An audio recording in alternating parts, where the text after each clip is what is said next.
Hello and welcome to some more Sega GT Online. This is part 21, and next up for the Chronicle mode is the Alfa Romeo Giulia Sprint GTA, rather particularly nice vehicle.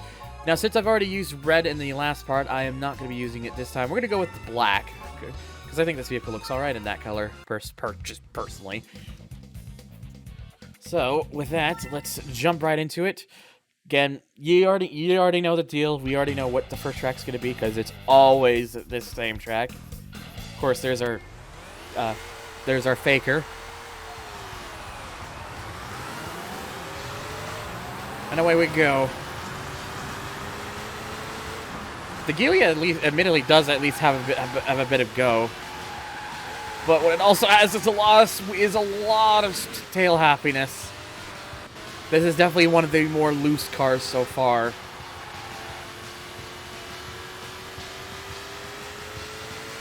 It is, in fact, just happy to slide. Oh. Kicked up a bit of grass there. It's fine, don't worry about it. Oh my god. Oh, Jesus. Well, that happened. So this car is, shall I say, a bit unstable compared to some of the other few cars we tested. Were, I mean, the RX-3 was I believe a rear-wheel drive car, but that was fairly controllable. Not this thing, apparently.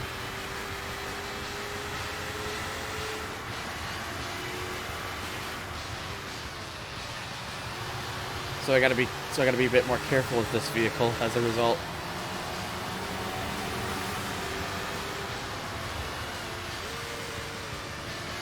Alright, alright, so far so good.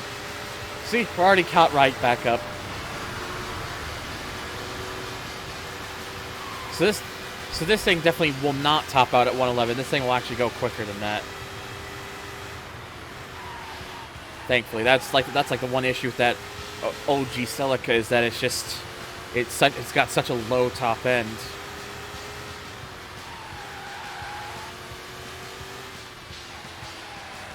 Yeah, so I just have to be fairly careful here.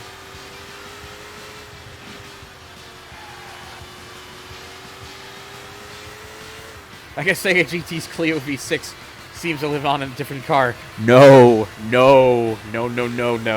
That is not that is still in its own fucking its own fucking field by a land mile. You don't know pain until you drive that original Sega GT V6 Clio, especially the Clio Trophy version. You will understand what a whirlwind of pain feels like when you drive that car in that game. Like, it doesn't even sure, this thing gets a bit unstable, but it's not close. It's not even close to the amount of misery that V6 Clio and OG Sega GT gives you. Like, that is otherworldly levels of pain.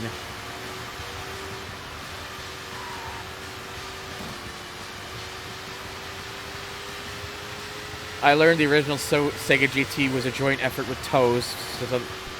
What exactly is Toes anyways? I knew about the Toes thing or whatnot, but I don't actually know what that means. Probably why it handles like shit. Oh yeah, Hexic, it really was that bad. It is so fucking bad in that game. Like, when we're talking, like, the main issue with Sega GT, the original one alone, is its physics just aren't very good. It has, like, cars are very bouncy and don't react well to, like, any, like, uneven surfaces. The Clio already is an extreme... The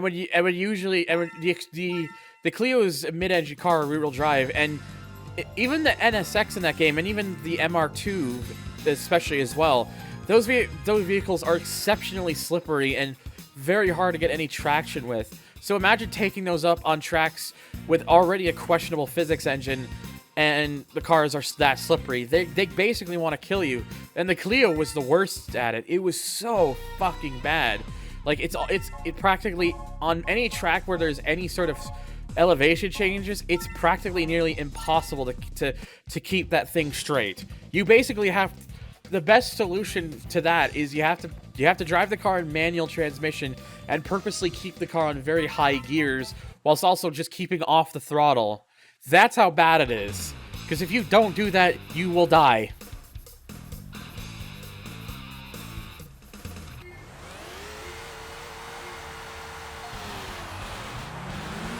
Yeah, I'm expecting it probably won't be till maybe the 90s where we start seeing relative cars for the period for the Alfa Romeo, by the way.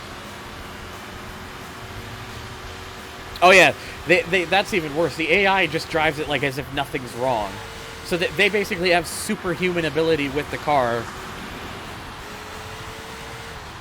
It is so like honest to God, like I've driven many vehicles in racing games that drive terribly. Like many I would consider just undrivable. I think that V6 Clio in the original Sega GT is probably still the worst car I've driven in any video game. It is so unholy levels of bad in that game. And the worst part is I had to do it for. The worst part too is I had to do it for when I did the LP of it, because, you know, going for completion's sake. And I wanted to show off the PAL version of Sega GT because it has those additional cards. It's the one loaded with the most content. Though I did also learn that which I didn't even realize beforehand, that the PAL version of Sega GT has slow versions of works cars, which I didn't even know was a thing. I didn't even realize that when I was playing through the game. There apparently exist slow versions of works cars, which makes me question: is that what you use during the actual Works Cup in the PAL version, or was that just something there for reasons? Like, that genuinely was not something I knew at the time when I was playing through the game initially, is that it has slow versions. Which basically, what it really just translates to is the cars don't make as much power. Well, Zen, the PAL Sega GT, if you don't play it on like a VGA setup, PAL Sega GT has a 50 or 60 hertz option. So the game's actually playable on old NTSC televisions because you just select the 60 hertz mode at the start.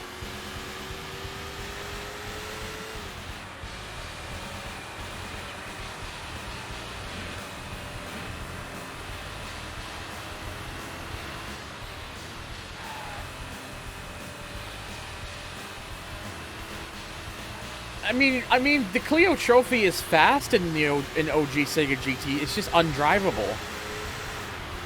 So I consider it a blessing that when Sega GT 2002 came out and they retained the Clio, they actually made it so the Clio was actually fucking drivable.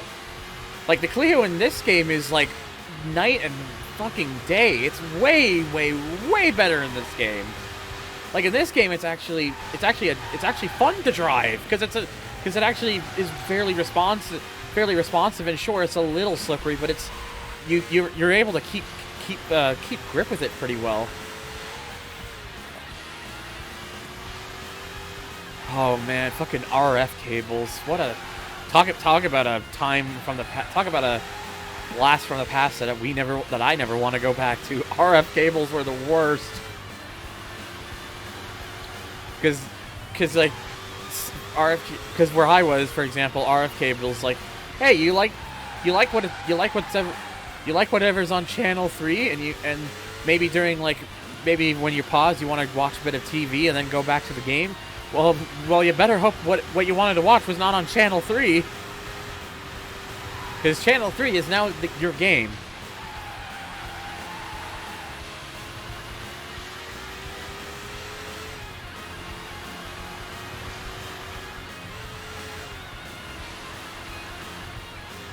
Oh yeah. Oh, there's definitely people who probably would have used the RF adapters for the Xbox back then. RF adapters existed pretty much up until that generation, I'm pretty sure. Hell, in all seriousness, I wouldn't be surprised if RF adapters were... There was actually... Think this. Xbox 360, PS3, Wii RF adapters, they probably exist. I would not be surprised if they actually exist.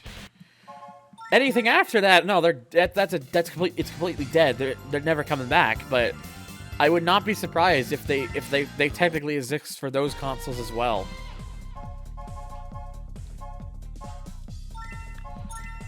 Alright. Why is Channel 3 hosting Gran Turismo 4? That's funny. I don't remember the BBC broadcasting BMX. Oh, God.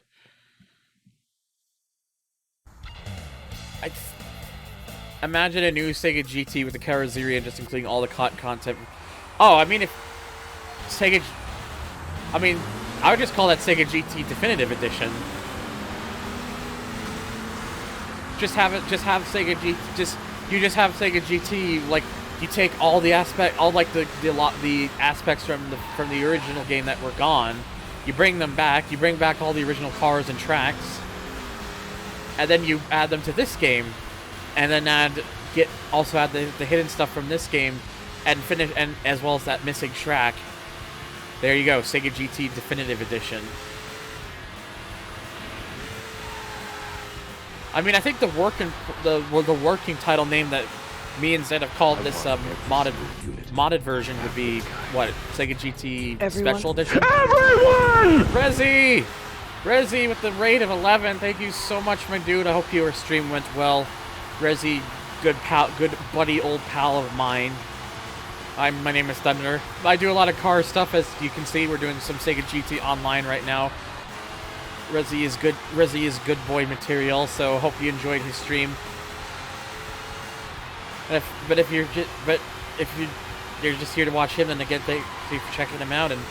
But again, thank you for the raid, because that means the world always means the world to me.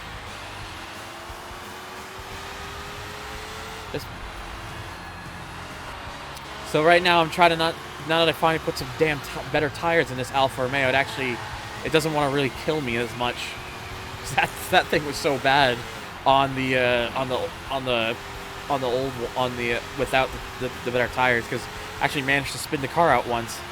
Resi Ray would like to remind you to wash your hands and stay hydrated. What any good person should be doing. We were playing some Horizon with the Book 92 and Kuro Rock. Nice.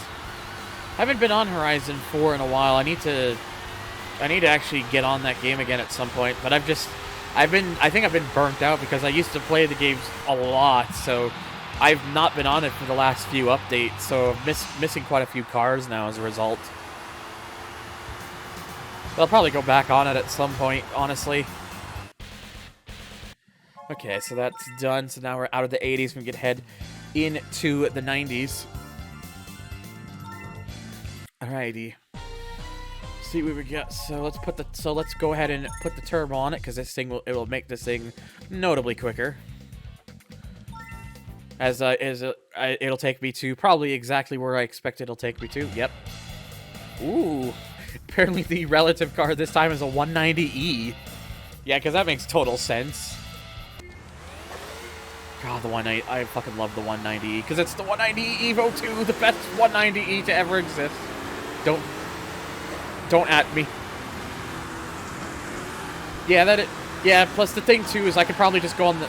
What'll more than likely happen is, like, once they cycle around and stuff, I could probably just grab them from the, auction house. 90s best year. Wait, are you asking me what I think the best year of the 90s was, or... Because honestly, I couldn't tell you. I was only alive for half of it, from 1995 to 1999.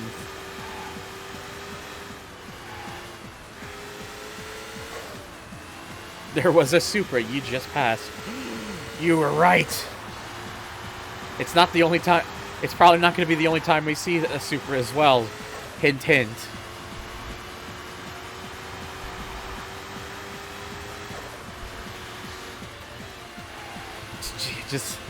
I love that. My boy! It's my Supra! It's my soup! Delicious Toyota branded soup!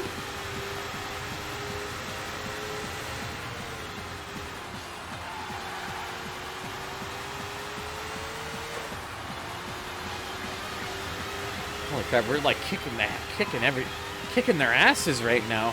I know this particular mode has balancing, but I think they might have adjusted the balance. I think they might have miscalculated the amount of balance needed here.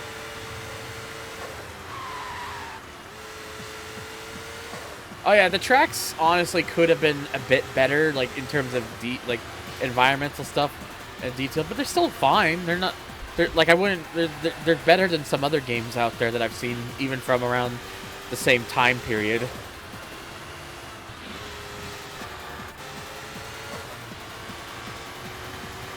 Oh man. Yeah, it's stuff like what I got from Resi. Is still one of those reminders as to why I need to regularly stream more often. Also, thank you, Super Mike, for the follow. Really appreciate it, my dude.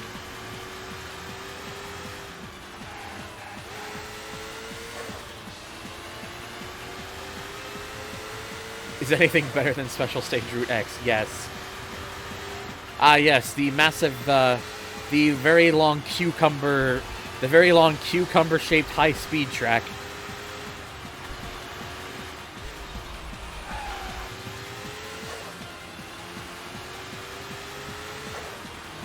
I swear, when you look at the track layout of Special Stage Route X, and you will realize it's a cucumber.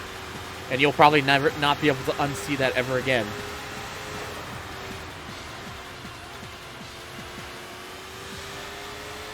Review Tech USA approves. Unfortunately, that might be a reference that goes over my head. I know who Review Tech USA is. I don't know what the reference is.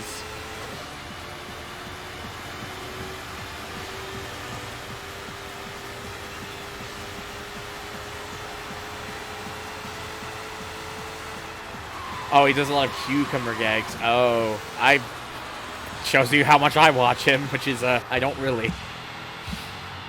So, no wonder why that one went over my head. Because, see, I am Smirt, SMRT. Oh yeah, 666 time finish. Alfa Romeo Devil. 337 point Satan. I like how Twitch chat thought that's a link to a website. It's like, that's not a website, mate. Also, welcome back, 13th. Alright, let's jump right into this next one. Late 90s. Links to my stream, too. Oh, there's another Supra. And finally, a comparative Alfa Romeo of the time period. A 155.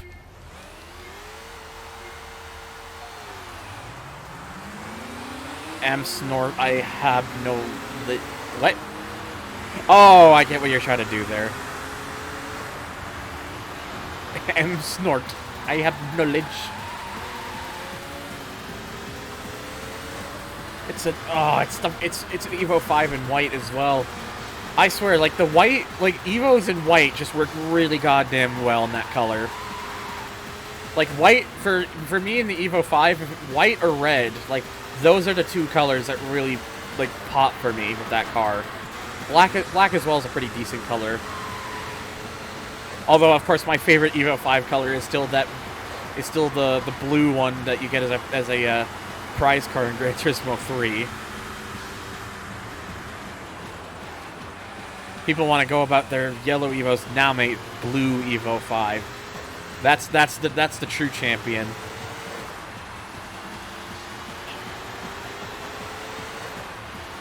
At least this time we don't have to worry about an overpowered Celica. Although I was genuinely expecting the game was going to be like, alright, let's make this 155 ridiculously quick, but no, that's not what's happened.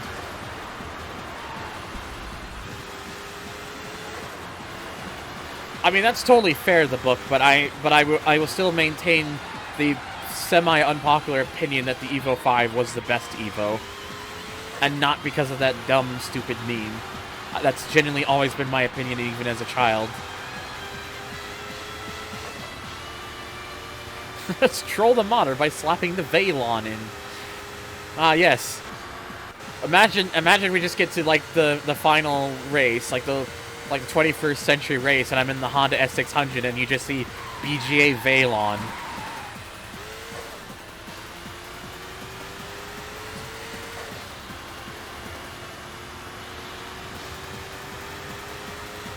I would genuinely be curious to see what the game would try to do if you used a vehicle that's not normally part of Chronicle mode. I'd be curious to see if it would try to pair it up with quote-unquote relative vehicles or not. Or if it would just try to put something there randomly, like it occasionally does.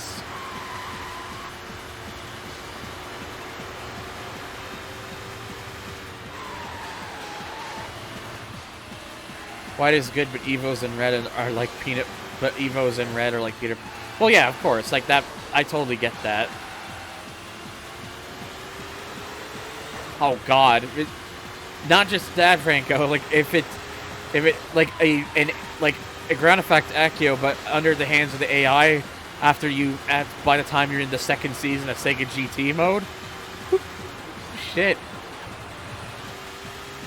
Well, you were in luck because the Chronicle mode cars are in the same area as the rest of.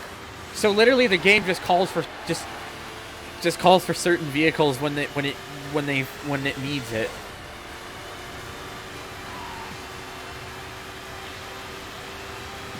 Like we just have a playthrough, and it's like, oh yes, let's do Chronicle mode with the De Tomaso Pantera or something. All right, there we go. One more race to go for the Alfa Romeo here. And I did a bonk, or sorry, a boop. Ever since Russell's become, I've been around Russell too much. Booping is now the standard, maybe. Yeah, all right, and just finish off with suspension. 20th century. Which means I'm expecting very much. Yep, there it is, an Alpha 156. Ooh, there's a blue Clio. The boy is here.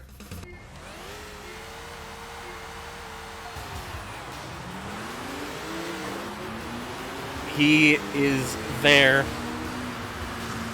Blue Clio.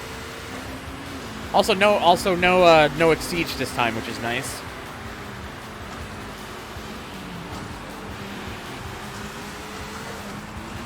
Sup, Castro?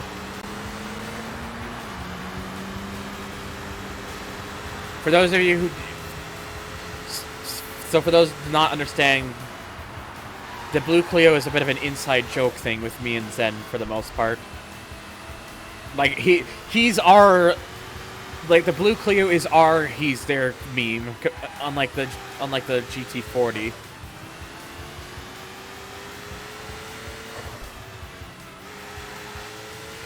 No lie, when I was little, I thought De Tomaso was Italian for the tomato. You know, I'll be totally honest, that I can totally see that being a thing that you could be confused by, just because of how similar the name is when you look at it.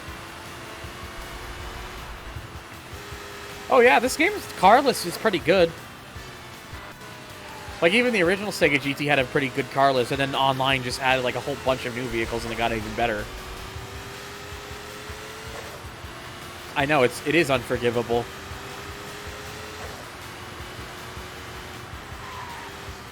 Hell, it's just a shame the game never gifts you any of those prize vehicles in anything but their stock color. Thinking about it. It's like, hey, do you like any of these other colors? Instead, do you prefer any of these other colors? Well, too bad, you're not getting them in this color. It's like, ugh, I hate that. I hate that. Gran Turismo at least was better about it. Like, yeah, it would give you wouldn't be able to choose the color, but at least it would cycle between all the available colors. Whereas with Sega GT here, it's like, nope, one color, first color slot and first color slot only.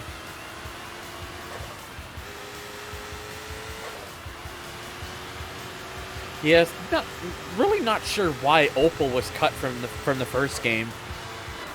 Because there was Opal, as like you could actually get the Opal cars in 2002, and then for whatever reason they're just in online. They were no longer made accessible, which makes me think. My only guess as to why is because I guess the license fell through. And yeah, the BMW one was really surprising. Like, I guess they wanted to get it makes me guess that they wanted to get BMW in for online, and then I guess they were just never able to get the license, so it never got finished.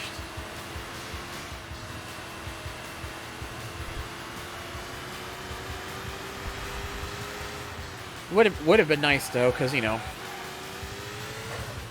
more vehicles. Oh yeah, the actual models that they had for them looked like they were pretty close to being done. I would say, like, maybe the only one that wasn't completely finished might have been the E46 M3, because it uses the same colors as the E36 M3, but it's also possible that maybe they were just going to do that anyways.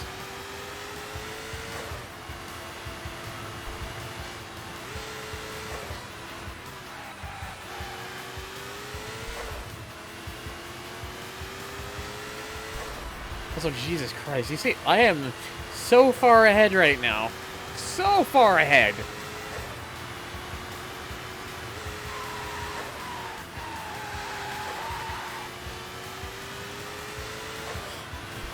The fact that like the Brera concept, the Celica LB Turbo, and the RD180 Vimac is the fact that those models were cut so early on that there's not even a model left over for them anymore.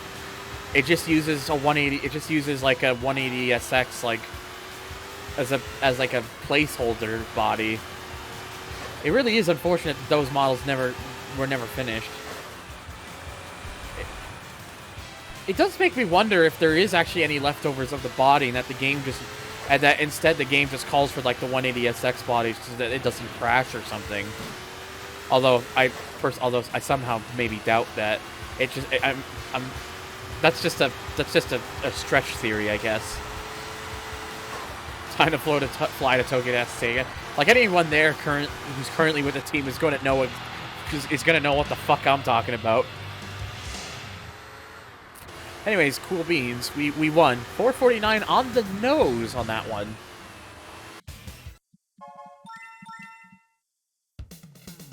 So yeah, there we go. And the Tipo 33-2 Stradale, the good boy Alpha, is now available to drive in the Sega in the arcade mode. And yes, same deal as before. Seen the cutscene. I'll probably play it fully through again for the last particular car we have. So there we go. All golds again. And do we get another vehicle to drive for a future thing? Yes, we do. It is a Jaguar E-Type, which will happen after the S600. But that's not going to be for a little while, because next up we have is the Lotus Europa Special. So that should be a really interesting one. So stay tuned for that. As always, guys, thank you so much for watching. If you enjoyed this, make sure to hit the like and subscribe, because it really does help the channel out. Check out my links down below. Check me out on Twitch if you want to see these live as they're happening. And also, if you want to help support the channel, check out my Patreon. $1 or more will get your name at the start of most of my future videos. Thank you, and take care.